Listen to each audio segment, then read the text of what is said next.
পৃথিবীর বুকে একটাই জঙ্গল, যেখানে হিংস্র প্রাণীর বদলে সন্ত্রাসীরা বসবাস করে। এখানে একটাই কাজ, মানুষকে নির্মমভাবে হত্যা করা। সেদিন ছেলেটির অপরাধ কি ছিল? নিজের চোখে বাবার হত্যাকাণ্ড দেখার পর শুরু হয় তার উপর নির্মম অত্যাচার। যে অত্যাচারের শুরু ছিল, শেষ কবে তা কারো জানা নেই।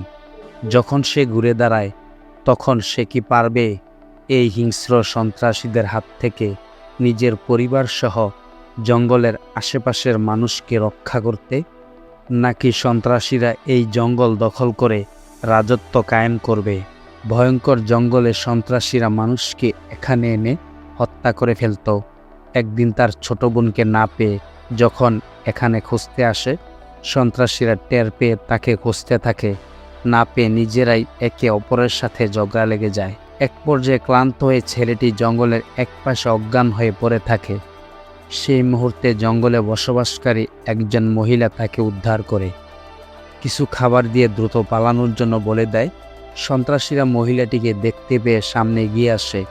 প্রথম একজন মেরে ফেলার হুমকি দিলেও আরেকজন বাধা দেয়।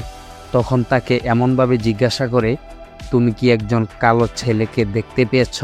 মহিলা প্রথমে অস্বীকার করলেও তাদের কথার প্রেমে পড়ে কালো ছেলেটির খোঁজ দিয়ে দেয়।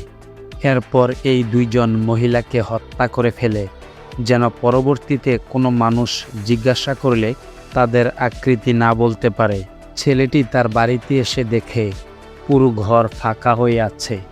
তার মা, বাবা, ছোট বোন সহ এখানে কেহ নেই। কিন্তু সে বলতে পারবে না জঙ্গল থেকে তার বোনকে চীনের শান্তিরক্ষী বাহিনী উদ্ধার করে। কিন্তু সন্ত্রাসীরা তার পিছু ছাড়ে নাই। বাড়িতে ছেলেটিকে সন্ত্রাসীরা হত্যা করার জন্য প্রবেশ করে। অন্যদিকে তার বোনকে বাড়িতে পৌঁছে দেওয়ার জন্য চীনের শান্তিরক্ষী বাহিনীও প্রবেশ করে। শুরু হয় তাদের মাঝে গোলাগুলি আর সংঘর্ষ।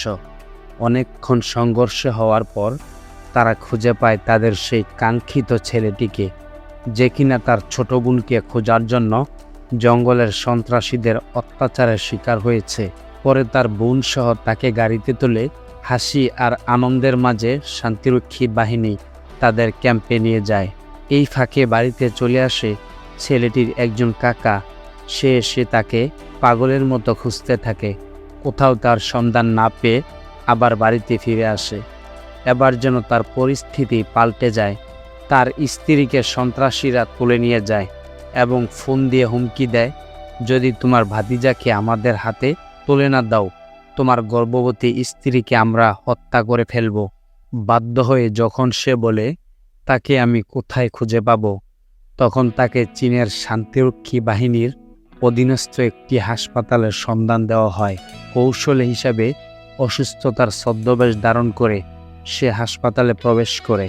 সেখানে গিয়ে দেখে তার ভাতিজা এবং ভাতিজি হাসপাতালের বিছানায় রয়েছে। ছেলেটিকে নানা কলাকৌশলে সেখান থেকে শান্তিরক্ষী বাহিনীর চোখ ফাঁকি দিয়ে নিয়ে আসে।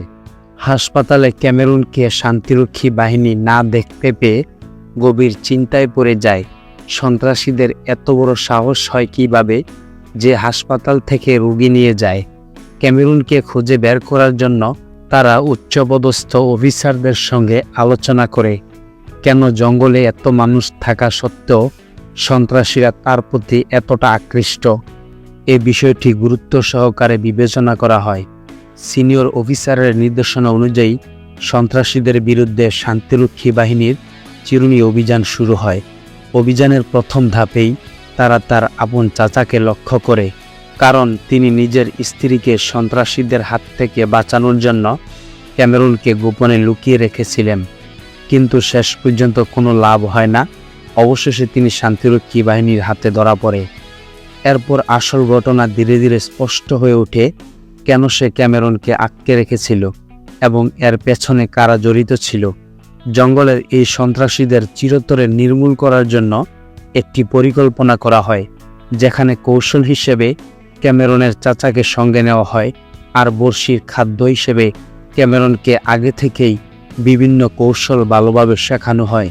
সেখানে গিয়ে কি করতে হবে এবং কিভাবে নিজেকে সামলে অবস্থান নিতে হবে তাকে পরিষ্কারভাবে বুঝিয়ে দেওয়া হয়। কৌশলের অংশ হিসেবে প্রথম অভিযান চালানো হয় জঙ্গলের গভীরে লুকিয়ে থাকা একটি পুরনো ঘরকে কেন্দ্র করে। সেখানে ক্যামেরনকে হাত পা বেঁধে বন্দি অবস্থায় রাখা হয়। ড্রোন ক্যামেরা উড়িয়ে পুরো বাড়িটিকে নিজেদের নিয়ন্ত্রণে নেওয়া হয়। কিছুক্ষণের মধ্যেই সন্ত্রাসীদের একটি গাড়ি বাড়ির সামনে এসে অবস্থান করে, যেখানে একজন মহিলার শরীরে টাইম বোমা বসানো ছিল।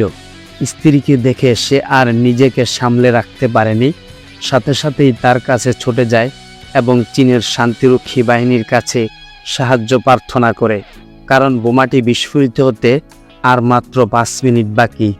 এইরকম পরিস্থিতি দেখে সেনাবাহিনীর একজন সিনিয়র সদস্য দ্রুত সেখানে পৌঁছে বোমাটি নিষ্ক্রিয় করে দেয়। তখন সন্ত্রাসীরা পাগলের মতো হয়ে যায়। কি করবে এখন? তাদের পুরো আস্তানা চীনা সৈন্যবাহিনী দখল করে ফেলবে। তারা নিজেরাই একে অপরের সাথে ঝগড়া লেগে যায়। সর্বশেষ অনেক চেষ্টা করে এই গর্ভবতী মহিলাকে উদ্ধার করে। ধন্যবাদ সবাইকে।